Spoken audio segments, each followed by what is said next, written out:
الحمد لله الذي جعل الشمس والقمر بحسبان والنجم والشجر يسجدان وفضل زمانا على زمان كما فضل مكانا على مكان وإنسانا على إنسان ونشهد أن لا إله إلا الله وحده لا شريك له ونشهد أن سيدنا وسندنا وحبيب ربنا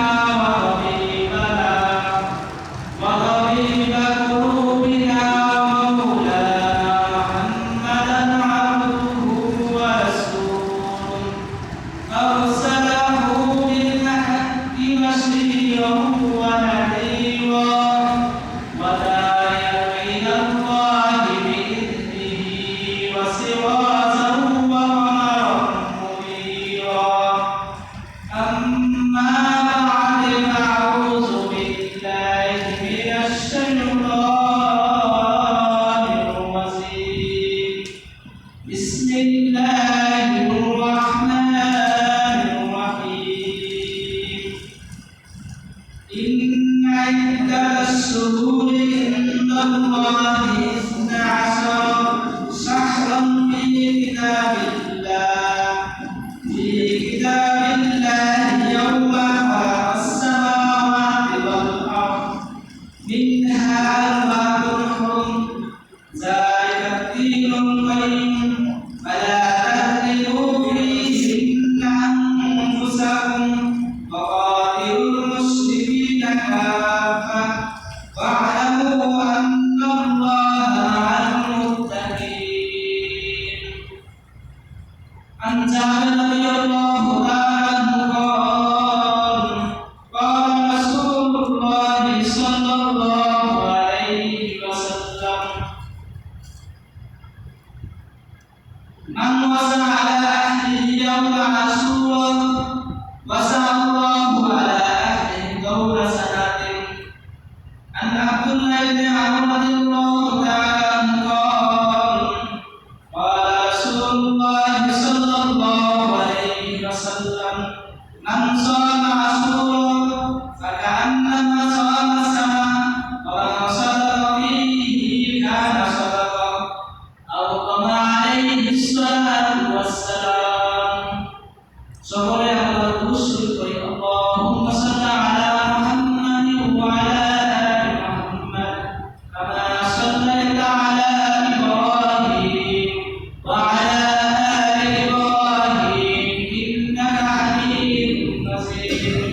আল্লাহুম্মা বারিক আলা মুহাম্মাদিন ওয়া আলা আলি মুহাম্মাদ কামা বারাকতা আলা ইব্রাহিম ওয়া আলা আলি ইব্রাহিম إنك حميد مجيد.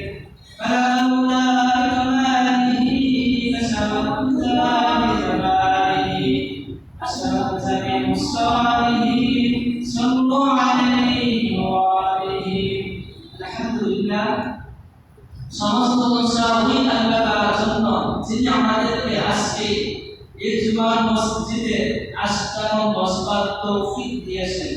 এর জন্য আমরা শুকরিয়া আদায় করি আলহামদুলিল্লাহ। আল্লাহ দিকে শুকরিয়া আদায় করব যে আল্লাহ তাআলা আমাদেরকে বিভিন্ন রকম ফিতনা থেকে হারাত করে। আল্লাহ বলে মসজিদে আসতে বসবার সুন্নাত তৌফিক দিয়েছেন। এর জন্য আল্লাহ দিকে শুকরিয়া আদায় করি আলহামদুলিল্লাহ। আল্লাহ তাআলা বলেন লা ইন শাকারতুম লা আযীদান্নাকুম ওয়া লা ইন কাফারতুম ইন্না আযাবি লাশাদীদ। আল্লাহ তাআলা বলেন আমি তোমাদেরকে অবরত নিয়ামত দিয়েছি, যদি তোমরা আমার নিয়ামত পেয়ে শুকরিয়া আদায় করো আমি তোমাদের জন্য নিয়ামত আরো বাড়াই দেব। ওয়া লা ইন কাফারতুম ইন্না আযাবি লাশাদীদ। আর যারা আমার নিয়ামত পেয়ে শুকরিয়া আদায় করে না, আমার নিয়ামতকে কুফরি করে, আমি তার থেকে নিয়ামতকে ছিনিয়ে নিব, তার জন্য কঠিন শাস্তি লাগবে। এজন্য আল্লাহ তাআলা আমাদের শুকরিয়া আদায় করেন। আমি আপনার সামনে কোরআন থেকে কিছু তেলাওয়াত করেছিলাম, কিছু মহরম মাস নিয়ে। এই মহরম মাস অনেক গুরুত্বপূর্ণ আমল আছে। এই মহরম মাসে আল্লাহ তাআলা আসমান জমিন যখন সৃষ্টি করবেন, ওই সৃষ্টি করার সময় আল্লাহ তাআলা এই 12টি মাস তিনি অবতীর্ণ করেছেন। এজন্য আল্লাহ তাআলা সূরাতুল তাওবার মধ্যে 10 নম্বর সূরাতুল তাওবার মধ্যে আল্লাহ তাআলা বলেন, ইন্না ইদ্দাতাশ শুহুরি ইনদাল্লাহি ইসনা আশারা শাহরা ফি কিতাবিল্লাহ। আল্লাহ তাআলা বলেন, নিশ্চয়ই মাসগুলোর মধ্যে 12টি মাস আল্লাহর নিকট অধিক সম্মানিত। ফি কিতাবিল্লাহ ইয়াওমা খালাকাস সামাওয়াতি ওয়াল আরদ। যখন আল্লাহ তাআলা আসমান জমিন সৃষ্টি করেন, ওই সৃষ্টি করার সময় তিনি কি করেছেন? 12টি মাস তিনি আল্লাহর নিকট রয়েছে। কামানে মিনহা আলবাদাহু, তার থেকে 60টি মাস হলো সম্মানিত। 60টি মাস কি? একটা মাস হলো আপনার মুহররম মাস, আপনার রজব মাস। 3টা মাস হলো যুলকাদা, 4টা মাস হলো আপনার যুলহজ্জা। এই 60টি মাস হলো আল্লাহর নিকট অধিক সম্মানিত। তার মধ্যে এই 60টি মাস থেকে সবচেয়ে বেশি সম্মানিত হলো মুহররম মাস। এই মুহররম মাসে অগণিত আমল আছে, অগণিত আল্লাহর নিকট দোয়া প্রার্থনা ইস্তেগফার আছে।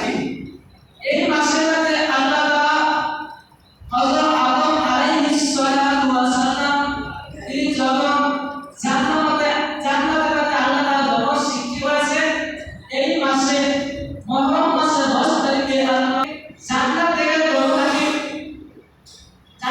যখন আল্লাহ তাকে বের করেছে, এই মুহররম মাসের 10 তারিখে তাকে জান্নাত থেকে বের করেছে। এইভাবে তারা যখন জান্নাত থেকে বের হয়ে তারা যখন হযরত আদম আলাইহিস সালাতু ওয়াস সালাম, হযরত মা হাওয়া আলাইহিস সালাতু ওয়াস সালাম, তারা দুজনে যখন আরাফাতের ময়দানে একত্র হয়েছে, ওই একত্রের মধ্যে আল্লাহ তাআলা যখন তওবা কবুল করেছে, এই মুহররম মাসে 10 তারিখে আল্লাহ তাআলা এই 10 তারিখে তাদের তওবা কবুল করেছে।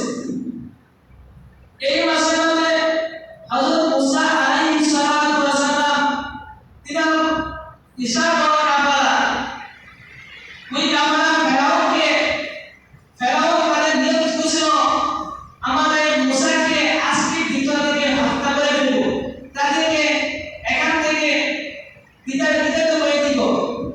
তখন ফেরাউন তাদেরকে সৈন্য বাহিনী নিয়ে তারা প্রেরণ হয়েছিল, আজকে ভিতরে মুসা আলাইহিস সালাতু ওয়াস সালাম তাদেরকে হত্যা করব। হযরত মুসা আলাইহিস সালাতু ওয়াস সালাম তিনি যখন নদীর পাড়ে দিয়ে চলতেছিলেন, তার মধ্যে আল্লাহ তাআলা মুসা আলাইহিস সালাতু ওয়াস সালাম আল্লাহর কাছে বলেন, হে আল্লাহ, সামনে নদী বইছে, আমি নদীর সাথে কি করে যাব? আল্লাহ তাআলা বলেন, হে মুসা, তুমি একটা লাঠি দিয়ে আঘাত দাও, ওই লাঠির মাধ্যমে আল্লাহ তাআলা 12টি রাস্তা হয়ে যাবে। তার মধ্যে হযরত মুসা আলাইহিস সালাতু ওয়াস সালাম তিনি যখন লাঠি দিয়ে আঘাত দিলেন, তার মধ্যে 12টি রাস্তা হয়ে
তিনি মক্কা থেকে হিজরত করে মদিনা গিয়েছিলেন। মদিনা যাওয়ার পর মদিনা ইহুদিরা সকলে রোজা রাখতেছে। আল্লাহ রাসূল সাল্লাল্লাহু আলাইহি ওয়াসাল্লাম তার সকল লোকদেরকে জিজ্ঞাসা করেন, হযরত মুসা আলাইহিস সালাম এই দিনে আল্লাহ তাআলা ফেরাউনের থেকে কবর থেকে মুক্তি দিয়েছে, তাই তদস স্বরূপ না শুকরিয়া স্বরূপ আমি রোজা রাখতেছি। আল্লাহ রাসূল সাল্লাল্লাহু আলাইহি ওয়াসাল্লাম বলেন, হযরত মুসা আলাইহিস সালাম আমার আপন ভাই, আমার ভাই যেহেতু রোজা রাখতেছে আমি তার থেকে অধিক উত্তম না আমি ভাবতা। আল্লাহ রাসূল সাল্লাল্লাহু আলাইহি ওয়াসাল্লাম তিনি রোজা রাখলেন এবং তিনি সাহাবাদেরকে হুকুম দিলেন, তোমরা সবাই রোজা রাখো, যদি আমি সামনে থেকে জীবিত থাকি আমি রোজা রাখবো। এজন্য মহরম মাসে আল্লাহ তাআলা অগণিত নিয়ামত করেছে। একবার হযরত ইউনূস আলাইহিস সালাম তিনি নৌকার মধ্যে উঠেছে, জাহাজের মধ্যে উঠেছে। ওই জাহাজের মধ্যে তারা কিছু কাফেলা তারা বলেছে, আজকে আমাদের জাহাজ ডুবে যাবে, কি কারণে বলতে পারছি না, তার মধ্যে এমন এক ব্যক্তি আছে, ওই ব্যক্তিকে নদীর থেকে ফেলে দিব। তার মধ্যে ইউনূস আলাইহিস সালাম ওই নদীর থেকে ওই নৌকা থেকে তিনি সমুদ্রের মধ্যে নিক্ষেপ করলেন। তো আল্লাহ তাআলা ওই আমার ইউনূস নবীকে কি করো, তোমার পেটে পেটে তুমি রাখো, আমার ইউনূস আলাইহিস সালামকে তুমি কখনো হজম করবে না। আল্লাহ তাআলা ইউনূস আলাইহিস সালাম ওই আল্লাহ তাআলা মাছ থেকে তিনি মুক্তি দিয়েছেন। হযরত ইউনূস আলাইহিস সালাম তিনি আল্লাহর কাছে বেশি বেশি দোয়া করতেন, লা ইলাহা ইল্লা আনতা সুবহানাকা ইন্নী কুনতু মিনাস সালিমিন। এই দোয়াটা হযরত ইউনূস আলাইহিস সালাম তিনি মাছে পেটে পেটে আল্লাহর কাছে বেশি বেশি দোয়া করছেন। তো আল্লাহ তাআলা এই দিনে মানে মুহররম মাসের 10 তারিখে আল্লাহ তাআলা ওই ইউনূস মাছ থেকে মুক্তি দিয়েছে। এরপরে আল্লাহ তাআলা হযরত আইয়ুব আলাইহিস সালাম তিনি 18 বছর রোগ আক্রান্ত ছিলেন, এত বিশাল রোগ আক্রান্ত ছিলেন। তখন এই মুহররম মাসের 10 তারিখে আল্লাহ তাআলা হযরত আইয়ুব আলাইহিস সালাম তিনাকে মুক্তি দিয়েছে, এই রোগ থেকে আরোগ্য দিয়েছে। এরপরে আল্লাহ তাআলা এই মাসের মধ্যে অধিক সম্মানিত আছে। আজকে হয়ে গেল আপনার মুহররম মাসের 8 তারিখ, আগেরটা হলো 9 তারিখ, আগেরটা হলো মুহররম মাসের 9 তারিখ, রবিবার হয়ে গেল 10 তারিখ। এই মুহররম মাসে যারা রোজা রাখবে আল্লাহ তাআলা তার পূর্ববর্তী 1 বছর গুনাহকে মাফ করে দেবে। আমরা কি রাজি আছি মুহররম মাসে রোজা রাখার জন্য? যারা মুহররম মাসে রোজা রাখবে আল্লাহ তাআলা তার পিছনে 1 বছর গুনাহ মাফ করে দেবে। এজন্য আল্লাহ রাসূল সাল্লাল্লাহু আলাইহি ওয়াসাল্লাম বলেন, তোমরা কি করো, মুহররম মাসে রোজা রাখো। মুহররম মাসে রোজা শুধু একটা রোজা হলে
ইল্লা ওয়া আনতুম মুসলিমুন, তোমরা ভয় করো, প্রকৃতও ভয় করো, ইল্লা ওয়া আনতুম মুসলিমুন, মুসলমান না হয়ে কবরে আসবেন না। এখানে আয়াতের মধ্যে বলা হয়েছে মুসলমান না হয়ে কবরে আসবেন না। আমরা বলি আমাদের পিতামাতার মুসলমান, আমাদের দাদা মুসলমান, আমরা সবাই মুসলমান, অথচ আমরা সবাই মুসলমান বলি, এই মুসলমান বলা হয় না। আমরা উপদিন দিয়ে মুসলমান, অথচ নিশ্চিত দিয়ে মুসলমান না। আমরা মুসলমান দাবি করি, অথচ মুসলমান মধ্যে কাটার মধ্যে থাকি না। আল্লাহ তাআলা অন্য আয়াতের মধ্যে বলেন, ইয়া আইয়ুহাল্লাযীনা আমানু দুখুলু ফিস-সিলমি কাফা।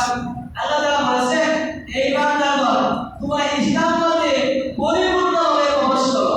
আমি যদি এই মসজিদের মধ্যে ঢুকলে এক পা রাখলাম মসজিদের বাইরে, আর পা রাখলাম মসজিদের বাইরে, এটাকে যদি আমি মসজিদ দিয়ে আপনারা টাইমে ঢুকলেন, টাইমে ঢোকার সময় এক পা রাখলেন গায়ের বাইরে, আর পা রাখলেন গাড়ির ভিতরে, এটা আপনি পরিপূর্ণভাবে গাড়ির মধ্যে প্রবেশ করা হলো না। আল্লাহ তাআলা বলেছে উদখুলু ফিস-সিলমি কাফা, তোমরা কি করো? পরিপূর্ণভাবে ইসলামের মধ্যে প্রবেশ করো।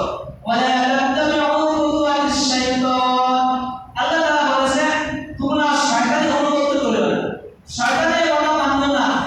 ইন্নাহু লাকুম আদুউম মুবিন, নিশ্চয় শয়তান স্পষ্ট শত্রু, তোমার জন্য শত্রু।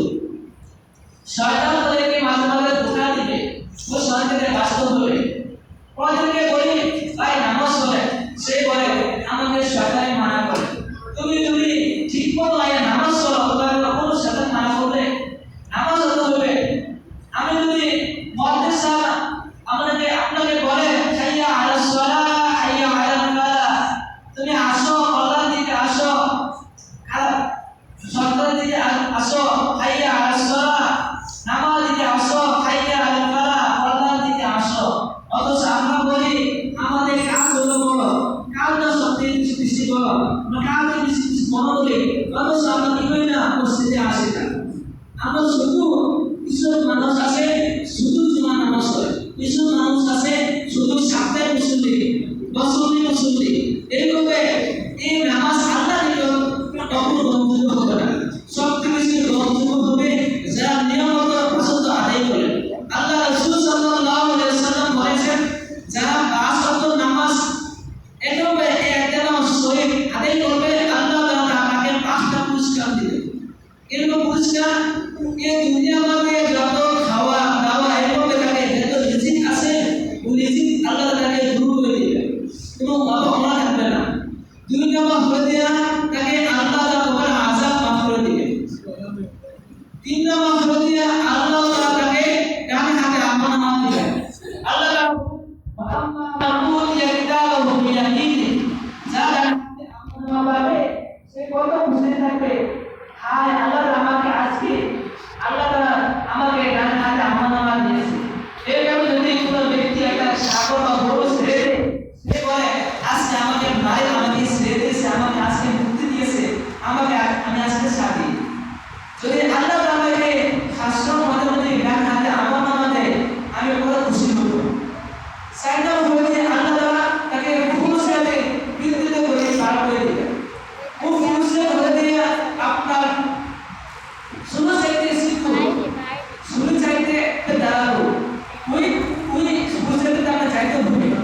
যারা বিদ্যুৎ গতি পার হয়ে যাবে সে সবথেকে বেশি সফলতা।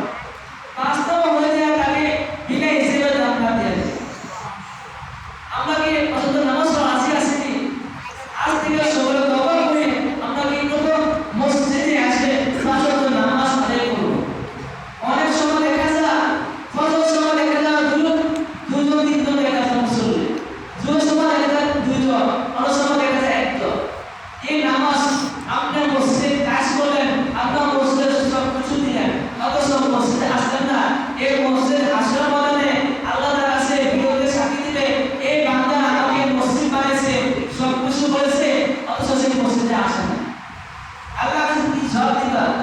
এখন সময় আসে, সময়কে ধরে বলো, যখন সময় চলে যাবে ওই দিন আফসোস করে কাজে আসবে না, আসলে তো পেয়ে দিবে। তবে আল্লাহ বলবে তুমি যত কাজ না কেন কাজে আসবে না। দুনিয়া